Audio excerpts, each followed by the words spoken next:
Hey everyone, and welcome to another episode of Eating at a Meeting. I don't know why I look blurry.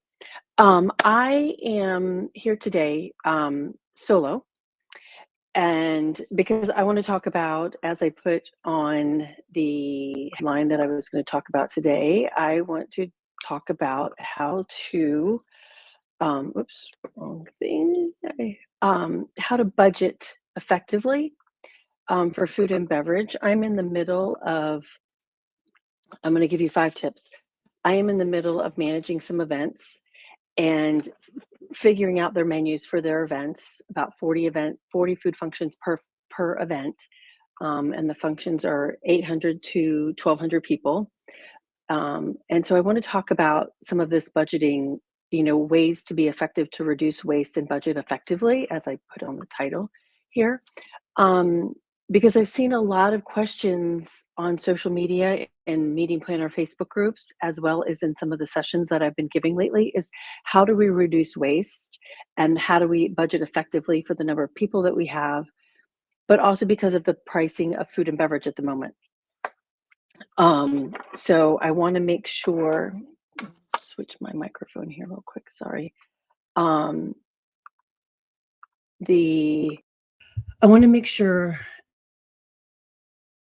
to the best of our ability to maximize what we're spending, because we have to spend a lot on food and beverage. It's our number one expense and an event. And I want to make sure that we use our money right, so that we're feeding people safely and economically and not reducing not throwing away a lot of food. So um, the first tip that I'm going to give you today is about knowing your numbers, really knowing your history. And I'm going to see if I can pull up one of these real quick.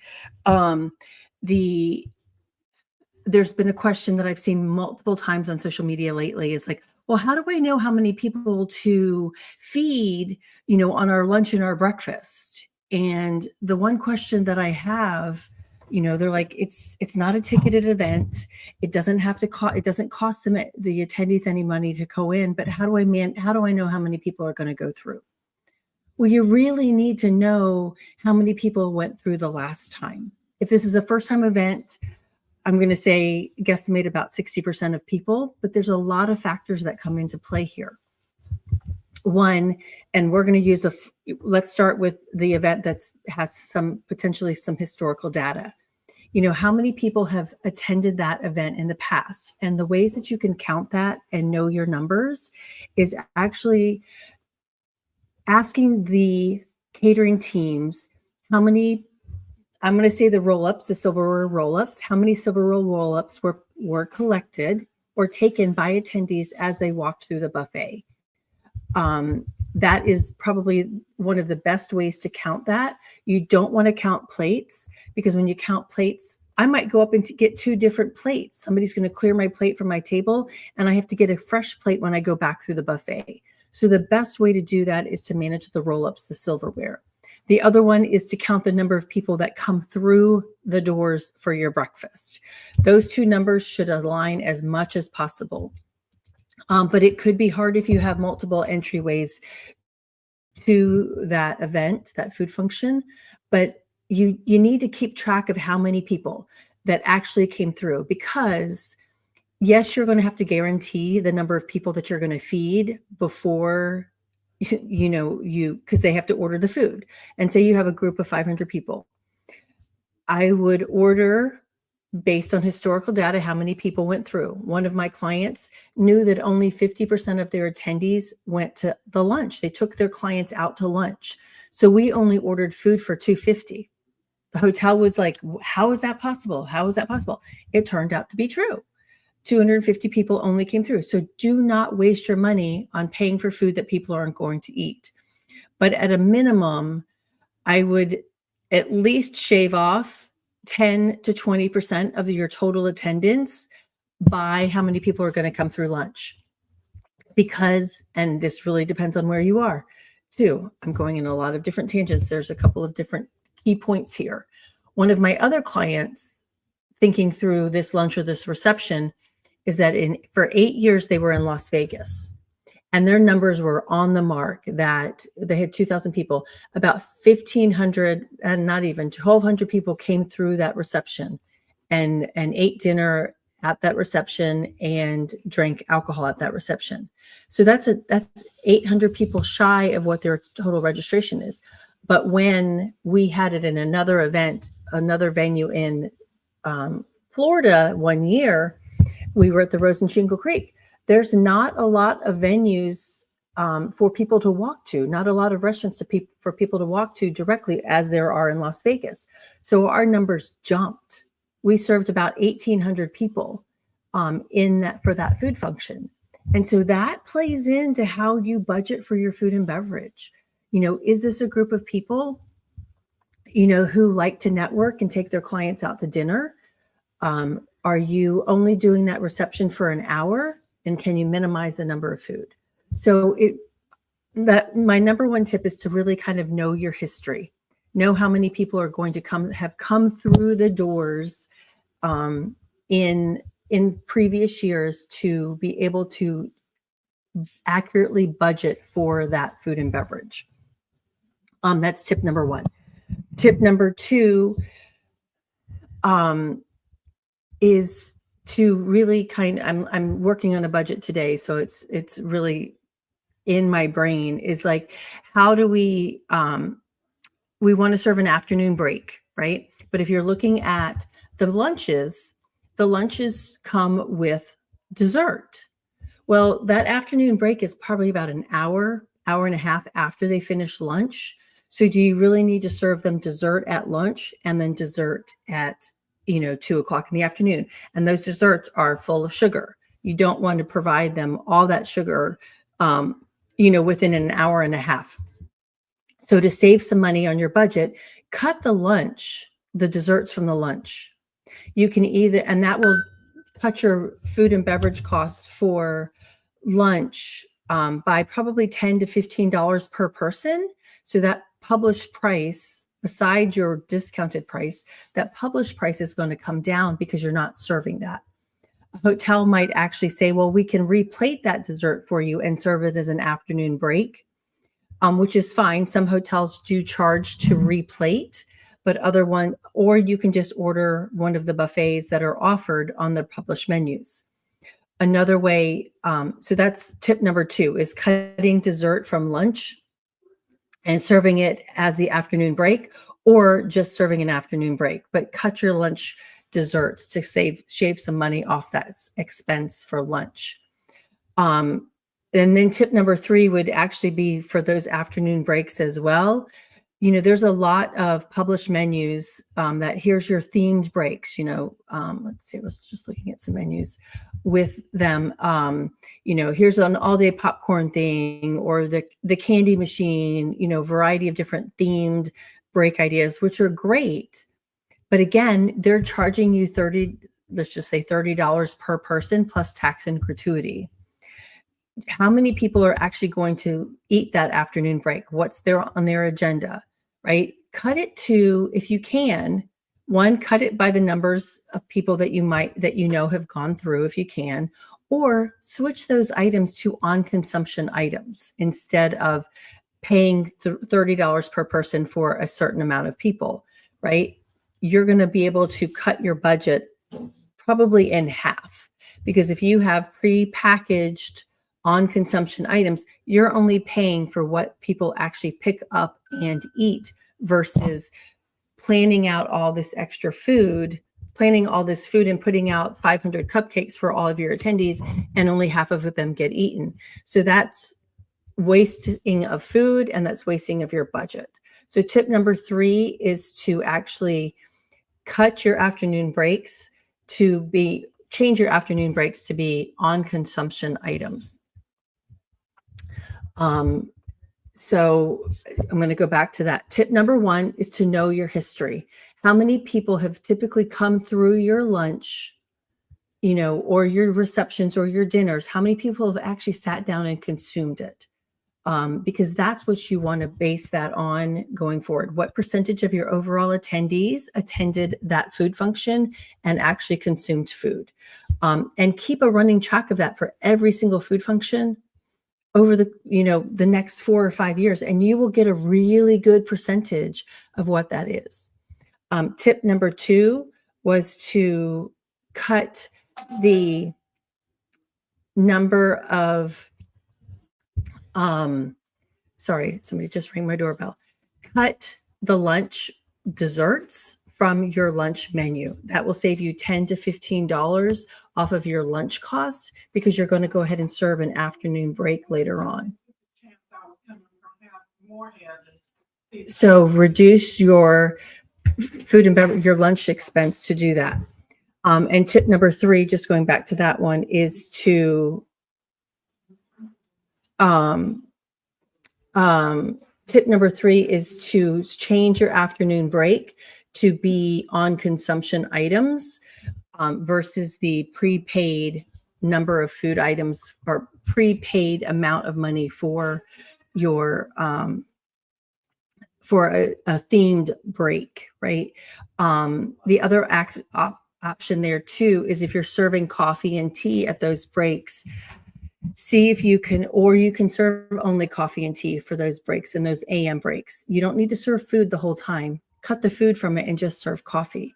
And a lot of planners I know have actually also cut the decaf coffee and the tea from their food and beverage expenses and only served the coffee at the event, and the tea and the decaf are by request only, and they've been able to cut their expenses dramatically that way as well.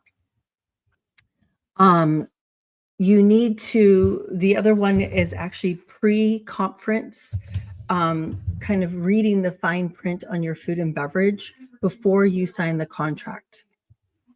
There are a lot of fees that are hidden.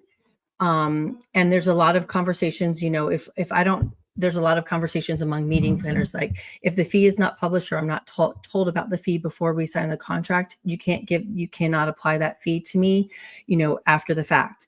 But if they hand you a meeting planner guide, and if it's 38 pages and there's a page on food and beverage on there, or even at the back of the menu, page 25 of the menu, it says there is an additional $10 per person to do an event outside, that they have the legal right to charge you that unless you negotiate that down or negotiate that out. Because if they've handed you that meeting planner guide before you sign that contract, or even after you sign that contract, you still are obligated to do that. So you need to be reading the fine print of those. And another thing of some of that fine print as well is really understanding, there's some hotels that I've experienced in the last couple of years that if you increase your number of attendees by more than 5%, then you're going to be charged an additional 25% per person for those overages for that price. So say example, your lunch is $50. If you add, and you've guaranteed 50 people, if you add another 10 to 15 people to your lunch within a certain time frame, maybe it's a week, maybe it's 72 hours, they're going to charge you 25% more from that $50 lunch. So an additional $10.25. Did I do my math right? So really looking at that fine print on 50 plus 25%. So it takes that lunch from, I was right. It takes that lunch from $50 per person to $62.50 per person. And the same could happen as if you reduce your numbers as well. And so you really want to know your numbers as close as possible before you do that, because you might be charged an additional fee for adding on different things. So that was tip number 4. And then tip number 5 is really looking through, well, not even looking through, is gratuities and taxes. You really need to pay attention to this as well before you sign the contract, and understanding this and understanding how the gratuities are calculated. I have, in the last 12 months, some contracts or some food and beverage budgeting that I've done, the gratuities are calculated in a variety of different ways. And so first one, the gratuity is if you have a food and beverage discount, so you have $100 meal. I wish I had a whiteboard that I can do this on. If you had $100 meal and your gratuity, and then you got a 15% discount, or let's just say a 10% discount, so that takes it to $90. You need to understand from the hotel, and you need to put it in writing into your contract, that is the gratuity and the tax on the discounted price or on the published price. So if your gratuity is 26%, I'm going to pull up my calculator here. Your gratuity is 26%. That takes your lunch, if it's $100, to $126, plus just like say 7% tax. That takes it to $134.82. But now, if it was taxed on gratuity and tax for on the published price, that takes it to, let's see, 90 plus 26% equals 113 plus 7%. That's $121. So it's a couple dollars per person, but if you multiply that times 500 people, that's a lot. That's $60,000 for that one meal.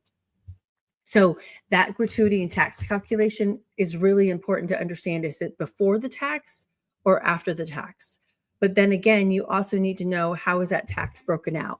One venue that I worked with last year, I think it was a 20% gratuity on there, but 4% was only taxed on, or was only calculated on certain items. And then the other 20% the other 16% was calculated on other items. That makes a difference, because you have to when you're creating your budget, you have to determine how that's calculated. And I spent a good hour trying to figure out how they gave me the final price, because it wasn't coming out the same way that I had done it. And finally, my client and I went back and they're like, how did you calculate this? And they told us, even though it was printed on their menus that the tax was 22%, when they gave us the bill, that 22% was broken down differently. And it came out with different figures for certain items on the menu. So that really could make or break some of your food and beverage costs. And it's really, really important to understand that before you sign the contract, and get it spelled out. And you need to make sure that even if you've done it after the contract, you need to make sure that it's spelled out on your banquet event orders, because that's where that's an additional contract, and you need to make sure that it's there. So those are my 5 tips, and those are my 5 tips for today. Number one, again, was understanding your historical data, understanding how many people have typically come to your food and beverage functions in the past, right? And basing that on a percentage that will come to your event this year. And again, some factors do play into that. Like I mentioned, are there a lot of restaurants nearby that are walkable that people can take their clients to, or are they sequestered into specific areas? So that will play into those percentages a little bit as well. Number 2 was to cut your desserts from lunch, to reduce your food and beverage costs for lunch by $10 to $15 per person. Number 3 was to switch your afternoon break to either be a replated dessert from lunch and only have to pay $3 for that dessert, or do on consumption items. Tip number 4 was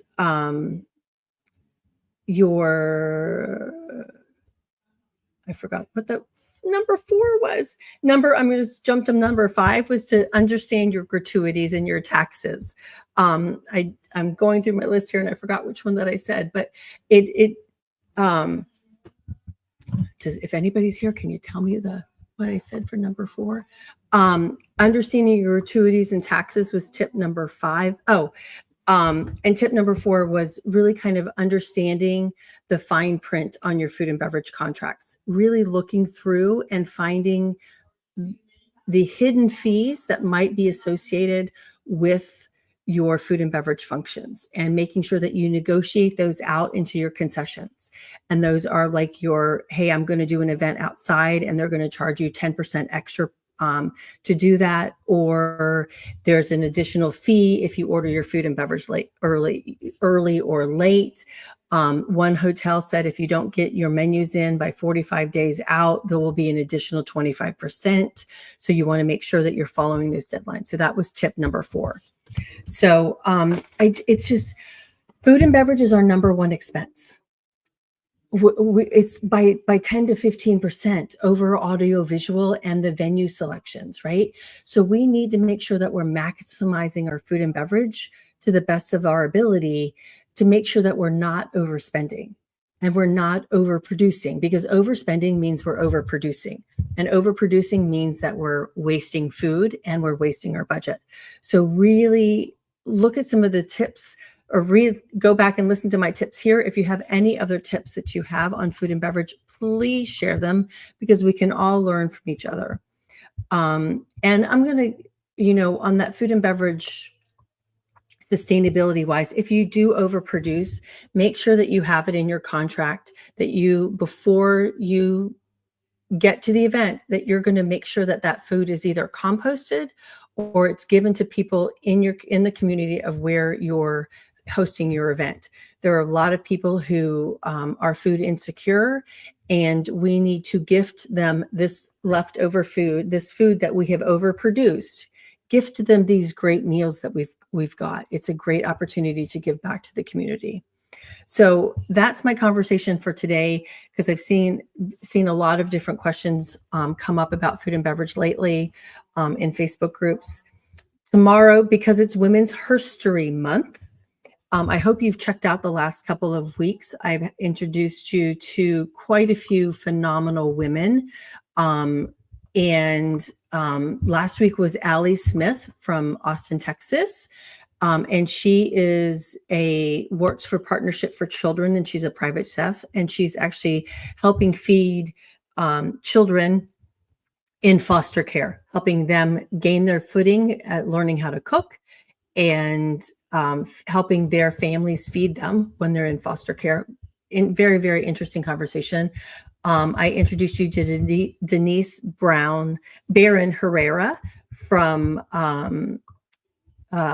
she's the Chief Culinary Officer at Burton's Grill and Bar and the Red Heat American Tavern.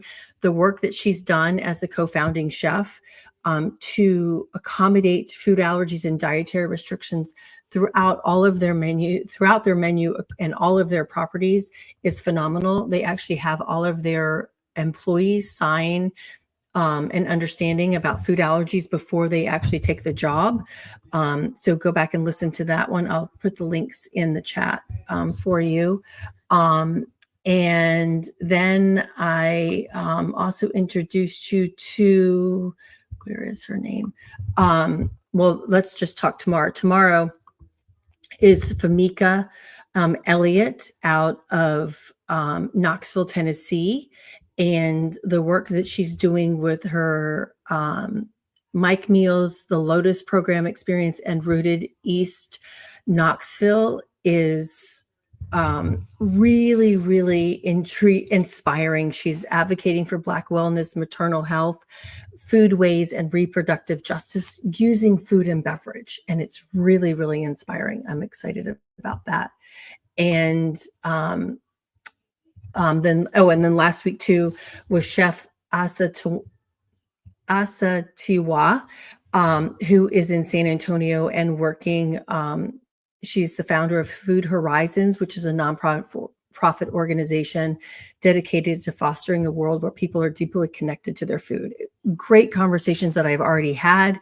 I have one tomorrow, and then I have 2 more next week.